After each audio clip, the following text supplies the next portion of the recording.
Olá, boa noite. Está começando mais um nosso Jornal da Noite. Nós vamos dar um belo intervalo, é um intervalo de 1 minuto, depois eu volto.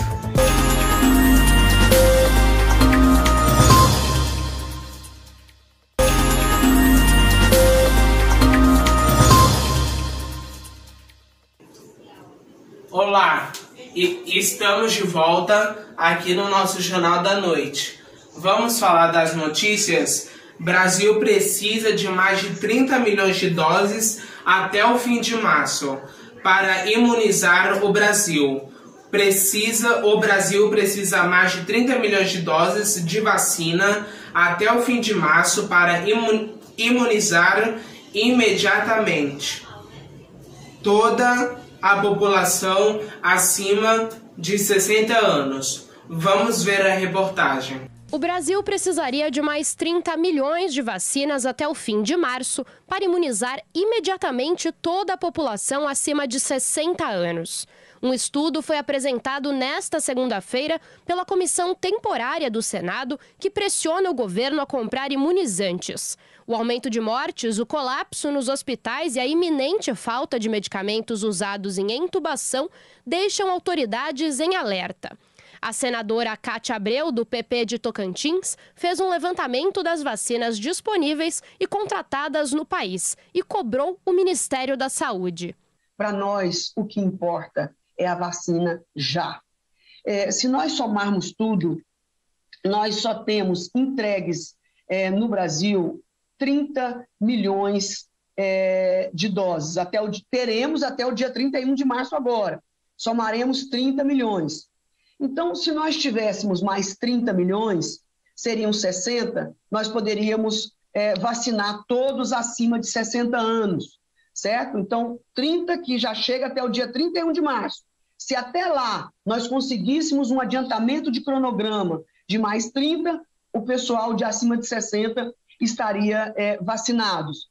Para Cátia Abreu, não é hora de acirrar os desentendimentos políticos no país. O senador Marcos Rogério, do DEM, avalia que sem uma articulação central, a pandemia não será superada tão cedo. Do mesmo jeito que há disputa em relação ao comando central do governo federal com os estados, há em relação aos governos estaduais e os municípios, né? O governo do estado, às vezes, faz um decreto determinando medidas restritivas. De repente, um ou outro prefeito diz, olha, não vou cumprir porque é prerrogativa minha disciplinar essa questão no âmbito municipal. Ou seja, as ações estão muito desarticuladas. O líder do DEM, Marcos Rogério, acrescenta que o Congresso também pode ser protagonista na busca pelas vacinas. O relator da comissão temporária, Wellington Fagundes, do PL de Mato Grosso, destaca que o novo ministro da Saúde será ouvido pelo colegiado. Não há economia, não há emprego, não há empresa, nada que possa resistir 2 ou 3 mil mortes por dia devido a essa pandemia. Por isso, é com grande expectativa que esperamos que o 4º ministro da Saúde desse governo venha a essa comissão, que venha aqui ao Senado e traga as respostas objetivas, o que vamos fazer daqui para frente para dar uma justificação e, principalmente, um alento ao povo brasileiro. De acordo com Wellington Fagundes, o novo titular da Saúde, Marcelo Queiroga, deverá ser ouvido pelos senadores até o começo de abril. Já o ministro da Economia, Paulo Guedes, falará à comissão na quinta-feira. Gente, agora vamos falar com o nosso comentarista que tem mais informações sobre essa notícia. Olá, boa noite. Eu tô falando celular. Olá, boa noite, bem-vindos. O que você tem para comentar? Pode explicar para a gente, por favor?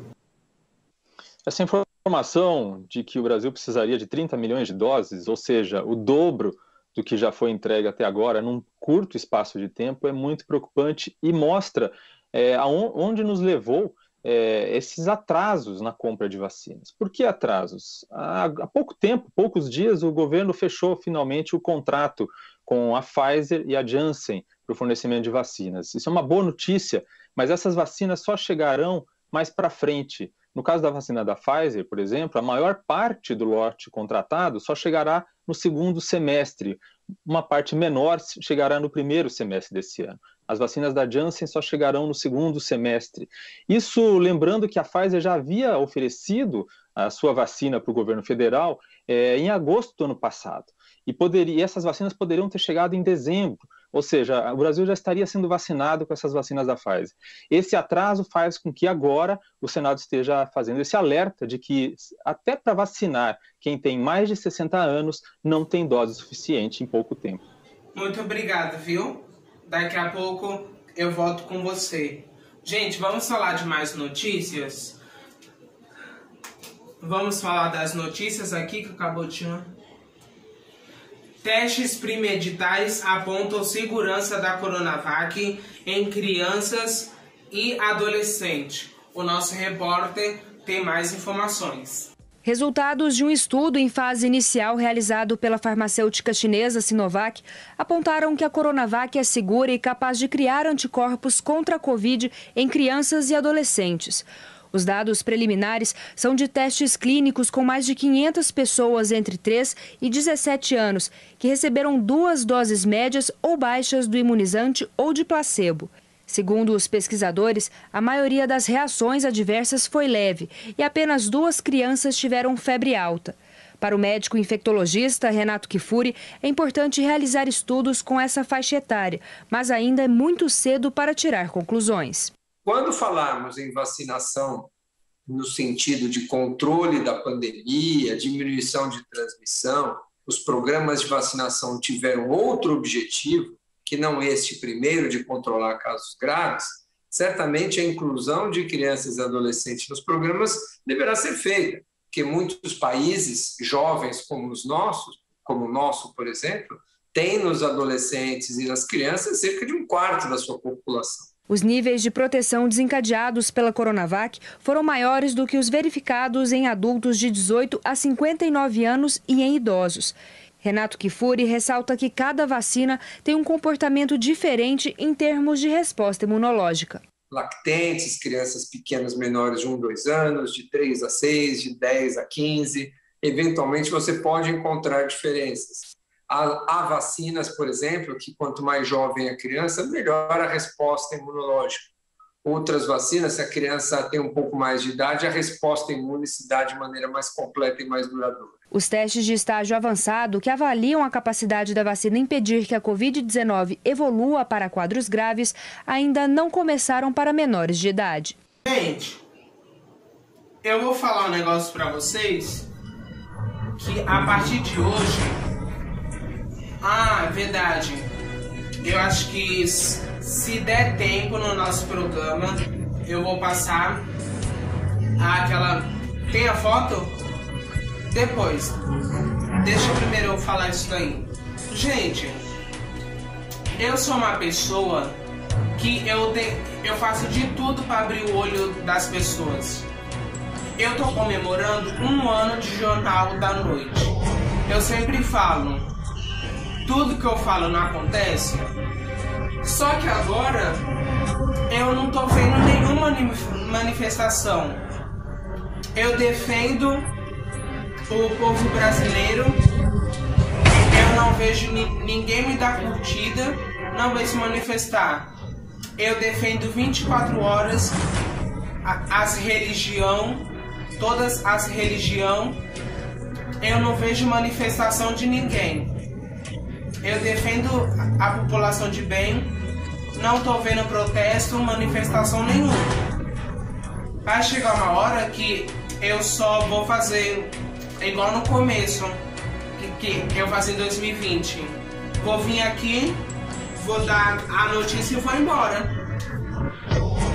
Porque eu tô explicando toda vez o que o Brasil tá acontecendo e tudo que eu digo está acontecendo, só que eu não tô vendo nenhuma manifestação. Eu defendo a Igreja Católica, ninguém se manifesta na rede social. Eu falo da população trabalhadora, não tô vendo manifestação nenhuma. Aí, quando eu volto lá pro ano de 2020, que eu só noticiava aqui, todo mundo achava ruim. Eu não posso fazer nada. Sabe por quê? Porque desse tempo pra cá, eu tô postando muito na internet e não tá tendo sucesso. Não tá tendo sucesso. Agora, quando uma pessoa posta besteira na internet, é sucesso, é like, é visualização, é um monte de coisa. Agora, quando eu posto uma coisa que é pra abrir o olho de vocês, não tenho like, não tenho curtida, não tenho nada. Sinceramente, eu penso assim, é melhor eu fazer igual 2020. Noticiar o povo e ir embora. E não fazer comentário, não fazer mais brincadeira, não dar mais prêmio pra ninguém. Ser mais rígido. Eu faço de tudo pra estar ao lado de vocês e vocês não fazem nada pra me ajudar. Vocês podem ver na live que eu fiz implorando para se inscrever no meu canal, para se inscrever no meu Instagram. Vê se alguém se manifestou. Ninguém, né? Desculpa o desabafo, porque... já vou começar. O primeiro lockdown resolveu alguma coisa? Pensa comigo, o primeiro lockdown resolveu alguma coisa? Agora, brasileiro, você brasileiro, agora eu vou tocar num ponto bem chato, que eu não queria tocar, eu sempre defendo cidadão. Agora, cidadão brasileiro, vocês estão do jeito que os governadores querem, eles enricando e você sendo escravo. Aguarde, escreve o que eu tô dizendo. Agora vocês se ferraram. Porque eu e o Siqueira Júnior fazia de tudo para abrir o olho da população. Você prefere ficar vendo paredão do Big Brother? Agora vai fechar os mercados. Agora a população, o cidadão, tá do jeito que ela quer. E falando em comentário, não vou mais fazer. Eu não vou fazer mais comentário nenhum nesse programa. Acabou. Amanhã vocês podem ter certeza. Que amanhã eu não vou mais fazer comentário de ninguém. Só vou noticiar e pronto. Vai ser assim. Eu cheguei no meu limite. O meu limite é esse. Vamos falar as notícias. Cidades do ABC Paulista decidem antecipar feriados. Vamos ver a reportagem. De ABC aqui no entorno da capital paulista, que vão endurecer ainda mais as medidas tomadas já pelo governo de São Paulo a partir do próximo sábado. A gente sabe que a cidade de São Paulo, o prefeito Bruno Covas decretou um feriadão de 10 dias, né, valendo a partir dessa sexta-feira. E essas cidades, então, do ABC Paulista fizeram o mesmo. A partir do próximo sábado, dia 27 de março, essas cidades terão um feriadão também de 9 dias, valendo do dia 27 de março até o dia 4 de abril. Entre as medidas tomadas estão, por exemplo, que mesmo os serviços essenciais, aqueles que podem abrir, eles só podem funcionar até às 5 horas da tarde. Isso vale, por exemplo, para supermercados. Depois das 5 horas da tarde, esse tipo de comércio, esse tipo de serviço essencial vai precisar fechar. Depois das 5 da tarde mesmo, só serviços de saúde, como hospitais, clínicas e farmácias. Uma outra medida tomada por essas cidades é que a venda de bebida alcoólica durante esse mega feriado estará proibida e o transporte público também vai ser controlado. Apenas os trabalhadores de serviços essenciais poderão usar o transporte público. Eu estou aqui em Santo André, no calçadão Oliveira Lima. A gente já vê aqui que o comércio está todo fechado, pouquíssimas portas abertas, apenas de farmácias e drogarias, e a tendência então é que esse cenário continue pelo menos aí até o dia 4 de abril. Além de Santo André, que é onde eu estou, a decisão também vale para São Bernardo do Campo, São Caetano do Sul, Diadema, Mauá, Ribeirão Pires e Rio Grande da Serra. Os prefeitos dessas cidades, além de endurecerem as restrições, também mandaram uma carta para o secretário estadual de Transportes, Alexandre Baldi, pedindo para que essas medidas, principalmente as de transporte público, também sejam tomadas nos transportes que são geridos pelo governo do estado de São Paulo e não pelas prefeituras. Então, Adriana, a partir agora do próximo sábado, dia 27, esse mega feriado começa com restrições ainda mais duras, porque o objetivo de todas as prefeituras é diminuir a circulação de pessoas e, com isso, conseguir conter o avanço da Covid-19 em todas essas cidades. Gente, agora vamos falar de mais notícias. Fotos mostram a aglomeração de pessoas dormindo no chão, em centro. Para imigrantes dos Estados Unidos, uma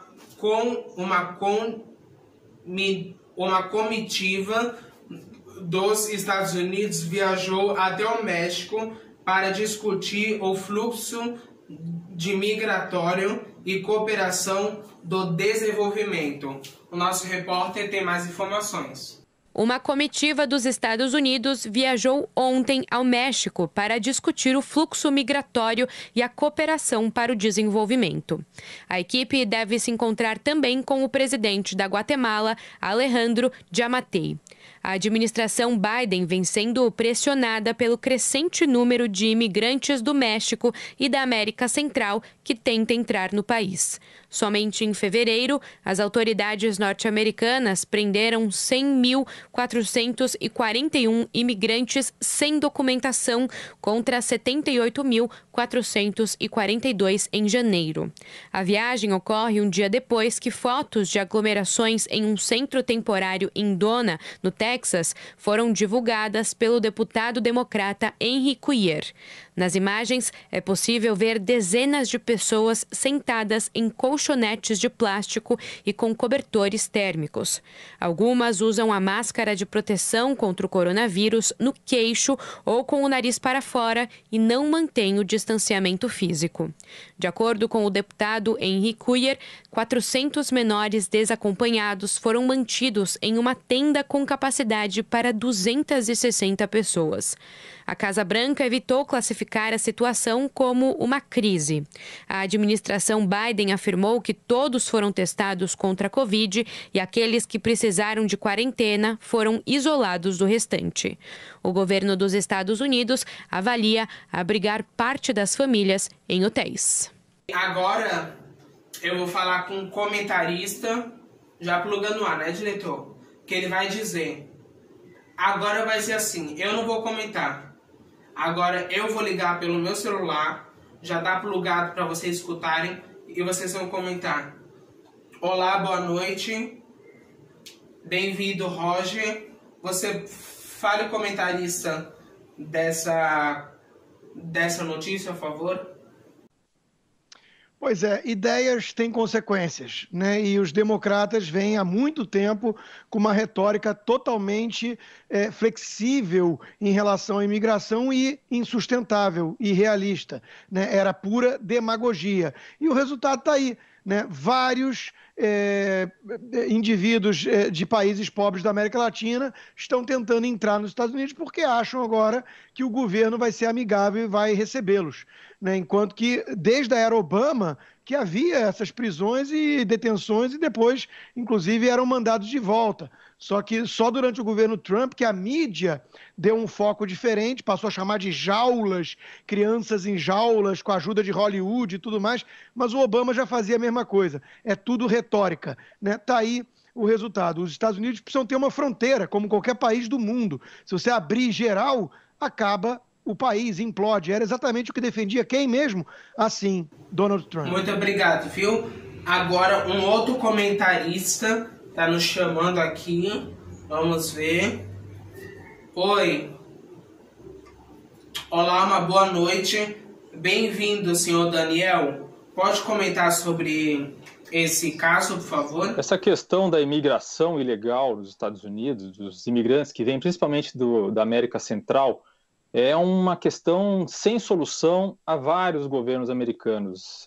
Esse era um problema no governo George W. Bush, foi um problema no governo Barack Obama, que não conseguiu resolver a questão e também fez centros de detenção. Foi um problema no governo Trump, que procurou resolver o problema, prometia resolver o problema com a construção de um muro na fronteira, o que acabou não conseguindo fazer, mas que também não teria impedido totalmente a entrada de imigrantes. E é um problema no governo Biden, vai ser um problema no governo Biden. É claro que os Estados Unidos têm o direito de controlar sua fronteira e tentar impedir a entrada de um fluxo muito grande de pessoas, sem controle.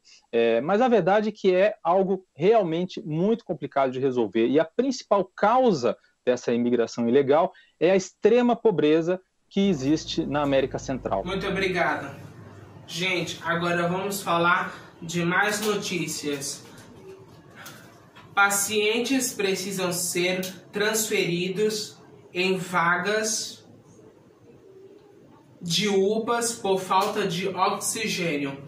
O nosso repórter tem mais informações. Tiago, infelizmente sim, a situação pode ser pior daquela que foi confirmada inicialmente, até mesmo pela Secretaria Municipal de Saúde. Como a gente viu agora há pouco na reportagem, na sexta-feira, 10 pacientes aqui da unidade de pronto atendimento de Hermelino Matarazzo, na zona leste de São Paulo, precisaram ser transferidos para outros hospitais aqui da região, porque o que a gente sabia inicialmente é que havia o risco de falta de oxigênio. No entanto, uma reportagem do jornal Folha de São Paulo de hoje afirma que 3 pacientes faleceram naquela noite justamente por falta de insumo, esse insumo que teria faltado durante 30 minutos aqui nessa UPA da Zona Leste de São Paulo, e que essa transferência não teria sido feita por precaução, mas sim porque de fato faltou oxigênio. Desses 3 pacientes, um faleceu na emergência,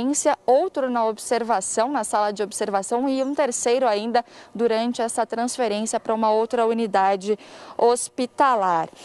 Além disso, desde esse final de semana, a gente teve pacientes de pelo menos 3 unidades de pronto atendimento e também de unidades básicas de saúde que precisaram ser transferidos por falta de insumo. Como a gente viu na reportagem também, o governo de São Paulo se reuniu durante essa segunda-feira com representantes de empresas fornecedoras de oxigênio, e a principal dificuldade em relação a essas unidades básicas de saúde de pronto atendimento, que são de responsabilidade do município, é porque antes da pandemia elas não atendiam, não precisavam desses insumos, e agora, como elas estão atendendo pacientes com Covid-19, elas precisam de cilindros de oxigênio. Em unidades hospitalares maiores e que já precisavam desses insumos, eles possuem tanques de oxigênio, então é preciso apenas que um caminhão vá lá e faça esse reabastecimento e não necessariamente dos cilindros. Bom, a gente tentou contato com a Secretaria Municipal de Saúde, também com a organização social que é responsável aqui por essa unidade, e a gente ainda não obteve um retorno deles a respeito dessa informação que foi divulgada pelo jornal Folha de São Paulo. E, Tiago, uma outra informação que é importante a gente ressaltar é que a Prefeitura aqui de São Paulo suspendeu a vacinação contra a Covid-19 nos postos drive-thru. Isso porque a gente já atingiu cerca de 85% da vacinação de idosos entre 72 e 74 anos. A campanha de vacinação, no entanto, continua, segue normalmente nas unidades básicas de saúde, nos serviços de assistência especializada e também nos centros escola. Os postos de drive-thru vão voltar a funcionar no próximo dia 27, quando será feita então a campanha de vacinação contra a Covid-19 para pessoas entre 69 e 71 anos de idade. Aqui da Zona Leste de São Paulo, eu volto com vocês para os estúdios da Jovem Pan. Tiago. Gente, vamos falar de mais notícias. Bolsonaro, apesar dos desafios da pandemia, O Brasil vem dando certo, a afirmação do presidente após de carta aberta. Eu quero agradecer aos nossos comentaristas, o Richard, né? O Richard e o Daniel que comentou hoje. E o nosso Jornal da Noite está acabando. Desculpa, gente, o desabafo sobre o que eu falei, desculpa, mas vai acontecer isso mesmo a partir de amanhã, não estranhe nada. E o nosso Jornal da Noite está terminando. Até amanhã, tchau.